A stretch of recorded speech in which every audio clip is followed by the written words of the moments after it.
Hey, what's going on, everybody? Welcome back to another little coffee talk episode. Today we are sipping on a little bit of everything. So we got Four Sigmatic back on deck.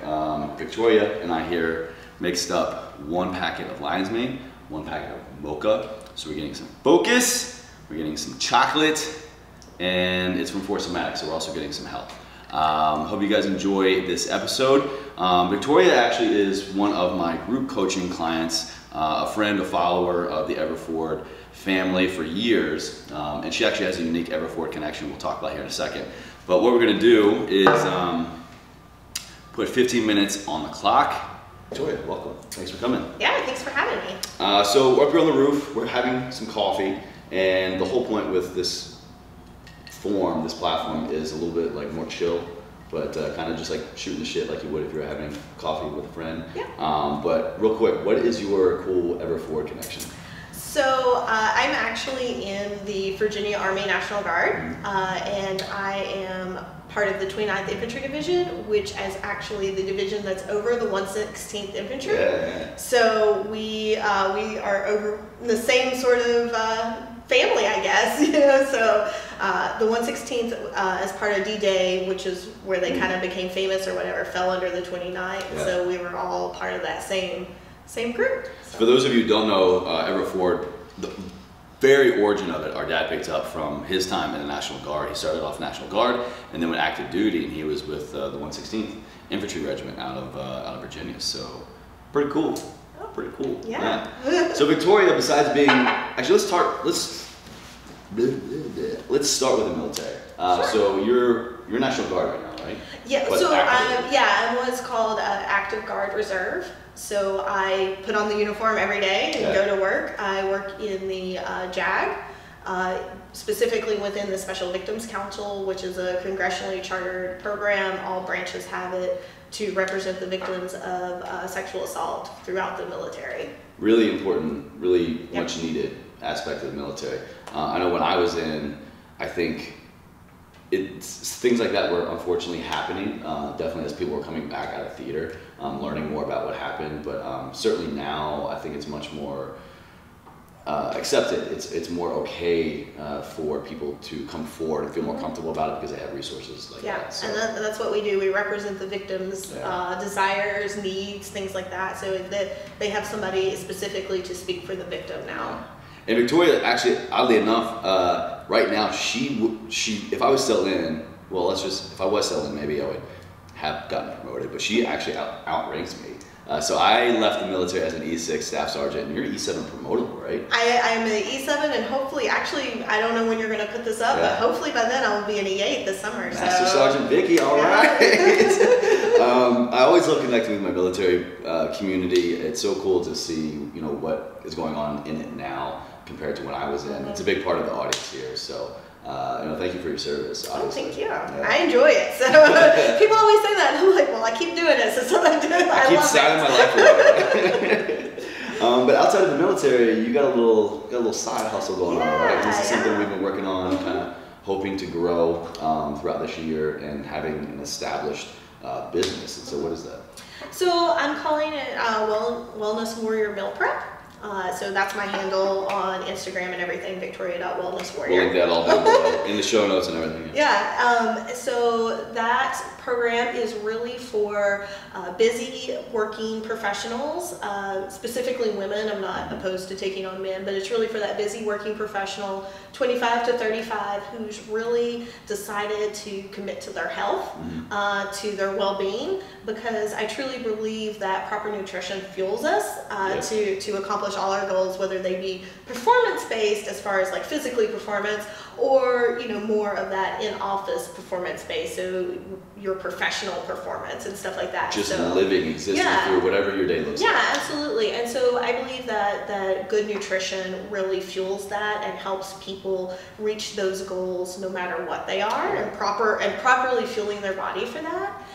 So my vision is to help those busy working professionals save time, save money, save decision fatigue by prepping their meals beforehand, one day a week, maybe two, depending, especially for dinners and stuff like that, but really preparing and prepping those meals. In your experience, like personally, and having worked with clients already, on average, guesstimate, how much time would you say actually, just taking one day out of your week, or one afternoon, one evening, whatever, how much time does that equate to actually saving people throughout the week of meal prep? So I would say if you're properly preparing, so, you know, like in the military, prepare to fail. I haven't heard that in forever. What's actually the 6 piss poor planning prevents, or there's an acronym for everything in the military, and some of it makes no sense, but I still use a lot of it. I'm in my head cracking up right now. Yeah. But yeah, so you know, I recommend people take one afternoon, probably 30 minutes to an hour, depending on how long you've done it, to really plan out the meals and prepare their grocery list, and then, you know, 3 to 4 hours, usually over the weekend. It could be an evening, depending on your schedule, to prepare those meals. And again, as you get good at this, it becomes faster. But so, you know, that's about 5 hours of your life to prepare your meals, hopefully lunches and dinners, or maybe even breakfast, for an entire week. Whereas if you're coming home every evening to cook, it's probably 45 minutes to an hour every evening. Plus then you have lunch, and really what's happening, especially with my clientele, is it's not so much that they're actually coming home to cook, it's that they're getting whatever's easy and fast, so they're not properly fueling on their the body. Seafood diet. They see food, they eat it, and it's not in alignment with their goals. So it may seem like a lot of time at the beginning, so maybe saving time isn't really how the right way to sell it, because it does seem like a lot of time, because maybe they're not actually doing any of the cooking themselves right now. That's what I find more common. But if you are cooking every evening or making those decisions every evening, this probably cuts your time in half. What would you say is the biggest misconception, besides time, the biggest misconception around meal prepping? Like, what are these expectations, false expectations that people have, that once they actually do it and they do the work, they're pleasantly surprised, and it's something that very much so contributes to their health or their longevity? Yeah, so I think the biggest probably misconception I hear is people say they'll get bored with the food. So a lot of people, eating the same thing over and over. And the way that I work with them to combat that is substituting other types of vegetables, experimenting with salads and how you can put different things on salads. So prepping sort of the main course and then putting different smaller side dishes with it throughout the week. Also different types of sauces and stuff like that. But honestly, most of the people I talk to get bored less than they think they will. You know, it actually doesn't become, you know, a routine or anything like that. And then I think the second thing is that it's either, you know, we talked about the time, either they don't want to commit the time, which in the end it doesn't feel like as much time as I think they think it's going to, or it's more expensive because you do have more of an upfront cost versus buying your food as you go, whether that's eating out or cost whatever. Is huge, I know, for a lot of people, regardless of your goal. You know, walk us through what's the realistic cost of meal prep versus just you know, buying meals every day throughout the week. So last week, I actually kind of ran an experiment with myself. So last week, I spent $125 at the grocery store. For give or one take. Person. Yeah. Now, I do purchase higher quality meats and right organic vegetables and stuff, which, you know, especially when you're getting started, or if budget is a constraint, isn't 100% necessary. But that's, you know. Anyway, so that was one person, and I do also, there was an expense because I order my groceries and pick them up instead of going through the grocery store. So I think the surcharge on that is like $5 or something. I don't have them delivered, but I pick them up. And where we live here in DC and Northern Virginia, time is one of the most precious currencies. So I've definitely done that quite a few times when I open up my fridge and all I just see is this beaming glow because there's nothing in it, and I have no time. So certainly keep that in consideration. Yeah. So I also do it because it prevents me from getting distracted when I'm in the grocery store. That's a good point. Because I happen to love to cook and experiment with food, so I get distracted easy in the grocery shiny. store. So there's a time, and it prevents me from the distractions. So I really enjoy doing it that way. In fact, I ordered groceries earlier this week that I'll pick up tomorrow. So I go Sunday is my day. I go to the gym. I run by the grocery store. Anyway. You got the whole system down. But I've been doing it for a little while, so But so it's $125, give or take some change.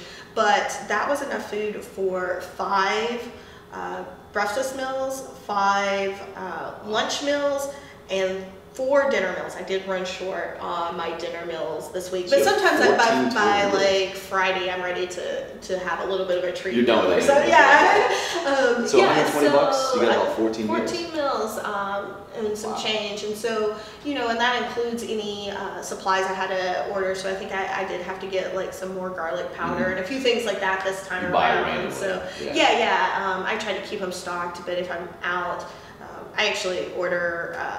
I try to order that kind of stuff from Thrive Market, but I was out. So, it's one of those things. You have to balance all that. But so for about 14 meals for $125, and again, that's, I also include so I got those 14 meals. Then I usually have like yogurt or an apple, some snacky type foods like that. So I think this week I included some apples. Yogurts were 10 for $10, so I think I got 5 of those.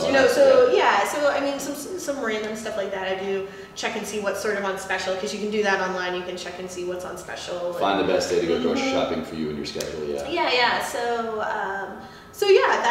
That was what I do. So what's 125 divided by 14? We'll pause here. This is the beauty of post-production, and we're going to do some quick math. So we're going to open up the calculator here. So you spent $120, 14 meals, $8.57 a meal.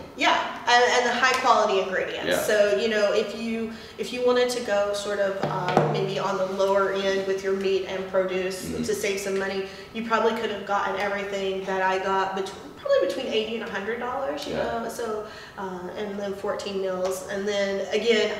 I've been doing this for a while, so I put 1 meal in the crock pot. I cooked 1 meal, I put 1 meal in the crock pot, I prepped my lunch, and then later that evening I prepped all my dinners. So I probably spent a total of 3 hours in the kitchen, which, by the way, crock pot is my biggest tip, even in the summer. So nice, because you can prep your dinner, you put it in.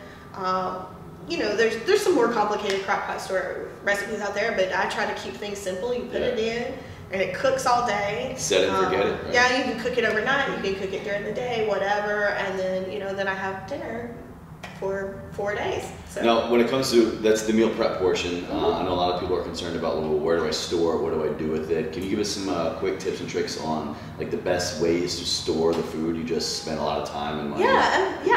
So. I like the fit packers that you order on Amazon, the one open container, and I put everything in. So they're... Is it like compartmentalized? Or? No, they have some that are compartmentalized, so if you like those, then those are great options as well. Fit Packer is the brand, and I've tried a couple of different brands. I find Fit Packer is, for the price, the highest quality. They don't last forever. I use them for a while. I actually haven't tracked how long they last. I have to reorder about every 3 to 4 months. Is this plastic? And you get 10. So they're plastic. You definitely want to make sure you're getting BPA free. So they're BPA free. Fit Packer is BPA free. They freeze, they heat up, but after a while they do just start breaking down. There's some great glass containers out there as well. It's a good investment. Absolutely. I tend to drop and break things. No glass for Victoria. I've actually dropped and broke some of the plastic containers before. I saw, was that your Instagram story the other day? It was like this beautiful meal, and all of a sudden it was just splattered all over the wall. Definitely. It hurt me. I felt the pain. It was quite disappointing. Yeah, then I had to go purchase lunch, which was painful. But yeah, so I use the Fit Packer, and like I say, I like the ones that are just one open container instead of divided, only because then you can really put any meal in there. The divided ones, if you have a stew or something that's one meal, it doesn't fit well, or sometimes like I've tried the divided ones and I'll be trying to put my potatoes in there, to fit my bin by asparagus to fit, so it's the one open bottom container, I think just fits my needs the best. However, I encourage people to try different ones. There's like a standard size. It comes in like milliliters. I can't remember, but I could send you a link to it. Yeah, we'll share all that down in the show notes below. Yeah. Works the best because it fits roughly. We'll keep going. We're trying we'll keep going. It fits roughly the serving size for me. Now, if you are eating for mass or something else like that, then you might need a larger one because it might not fit the right serving size. But for me, if it's about the right serving size for my meals, and if I did need a little extra, I just throw an extra one in. Now, are you currently on any type of caloric plan? Are you like in a maintenance, in a cut, in a bulk? I know a lot of people when they hear meal prep, they're like, well, it takes a lot of work. Shut up, Sarah. So I was going to ask, outside of like the actual meal prep time, people are concerned about, well, is this going to be enough food? How do I know how much food I'm getting? Have you found a way to make sure that people can be on track with their caloric goals, as well as matching like the meal prep time and quality goals?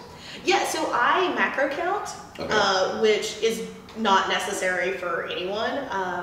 But I like to macro count. I don't do it 100% of the time. I do occasionally do more intuitive eating or different things like that. But I like to macro count for a significant period of time just to make sure that I am sort of on track and that the meals I'm prepping sort of stick and I know how that makes me feel and all those kinds of things, right? But that's not necessary. I do encourage people to sort of figure out where they're at and where they want to be, right? So if I'm working with you, I do all this work for you, except for the tracking part. You have to track your meals. So I ask people to track their meals for at least 3 days. It's best if we could do it for a full 7 days. Ideally for a week, Yeah. So at least 3 days, and one of those days being a weekend. So I get an idea of what you're consuming. And then I run some mathematical equations, which you can Google. There's a couple of different equations out there to figure out what your baseline intake should be. So you figure out through a mathematical equation what calories it takes for you just to live, for us just to sit here and do nothing. Then you add an activity factor onto that. So you determine what your activity factor is, and that includes what your daily life looks like plus how much you're working out. Now, people tend to completely overestimate how much activity they're actually doing. I'm burning like 5,000 calories in the gym. No, you're not. No, you're really not. Most of the people that is my ideal client base work a fairly sedentary job because they're busy working professionals. And sedentary means what specifically? That you're sitting at a desk majority of the day.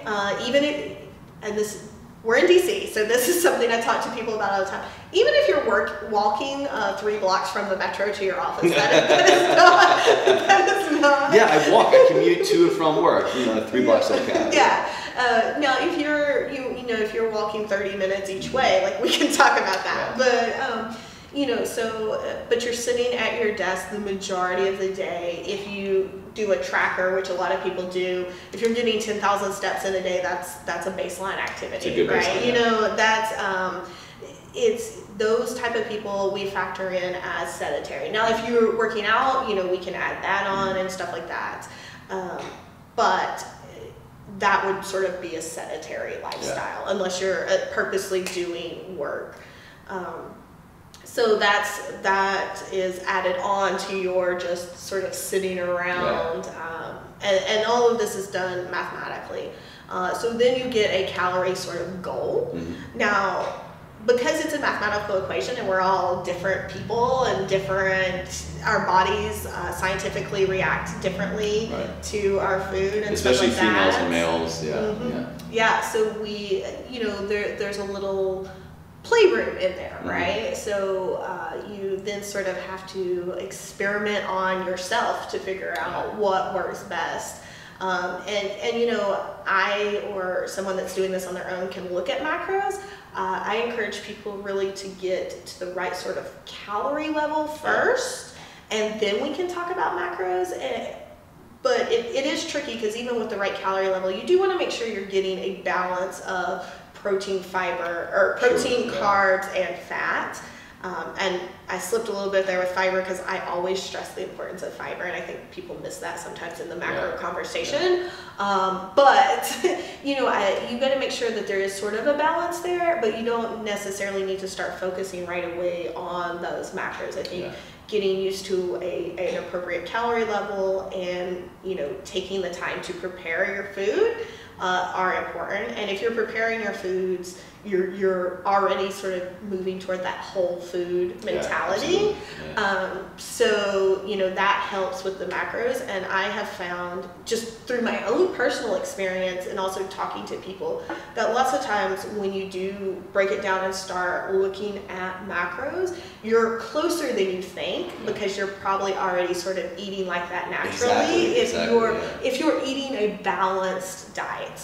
And for me also, when I look at macros, I don't even break down my personal macros by day. I do more of like a week look. Oh, really? Yeah. So sometimes I'll break it down by day if I want to be really strict, but I like to look at the average over the week because, like I mentioned, Friday nights, maybe I want to go out to dinner or, different things like that. So as long as my macros are balanced appropriately for my body and my goals throughout the week, I take that as a win. Now, people might disagree with me on that. Because when you look at the old adage, if you're trying to gain weight, lose weight, at the end of the week, you either want to be in a certain amount of caloric surplus, a certain amount of caloric deficit. So, when it comes down to it, macronutrients make up those caloric deficits or surpluses. So that's interesting too. So I just, I really try to balance my meals between the three macronutrients, again, based on my needs, or if I'm working with a client based on their needs, because I do lift heavy, and I do a lot of I see you running every day. Yeah, I do a lot of aerobic. I'm actually, today was my first day. I'm starting to train for a triathlon, but I also lift heavy. So my focus, I do eat higher carbs and protein. Because that fuels your exercise time. Absolutely. I know a lot of people are really onto sort of the higher fat diets right now, but I found that just doesn't really work well for me. And it's nothing against the science. The science supports the higher fat diets, but anybody that really knows this, and a lot of people talk about this, is it's not just science, it's your body reacts differently. So higher protein and higher carbs works for me, and that's why really working with someone, if you want to get to that point, is helpful, because everybody's body is going to react a little bit differently. Every body is different. Absolutely. Yeah, so like in conclusion, if you had to wrap up your elevator pitch for why, or maybe not so much why everyone should meal prep, but maybe how meal prepping could bring value to anyone, regardless of weight loss, weight gain, whatever. Just how can meal prepping bring value to someone's life? It just makes you healthier. So if meal prepping helps you to properly fuel your body for life. And if you're moving, especially if you're moving from eating out a lot, and it doesn't even have to be fast food, but eating out a lot, period, to a more whole foods diet, it's going to make you healthier. No matter what those goals are, what that calorie level is, macros, no macros. If you're moving from sort of that mentality of, I will eat at happy hour, which is a big thing here in DC, or we love our happy hours. Or I'll order the baked chicken at X restaurant. Well, if you're doing that 5 days a week, you're still consuming more chemicals, you're consuming more additives and stuff like that, versus if you make it yourself. And I also, this is more esoteric, I guess, but I think there's just a connection when you make your own food. Sure, yeah. Versus having someone else make it for you. You really understand what goes into it, and you can eat more mindfully, which is probably a whole nother conversation. Yeah. But even if you're still just grabbing it and heating it up and eating at your desk, if you've made that, you know what goes into it, you have a more connection to it, and I think that starts adding to eating more mindfully and understanding what's going in your body. Yeah, absolutely. Victoria, I'll have all of her information linked down in the show notes below. If you're listening to this on the podcast, if you're watching the video, it'll be down in the description box below. Victoria, thanks for coming on. Thanks for having me. This was great. Yeah, it's been fun. So this has been Coffee Talk with Victoria, all about proper ways and reasons why meal prepping can contribute to your overall health and wellness and stuff. Yeah, and stuff.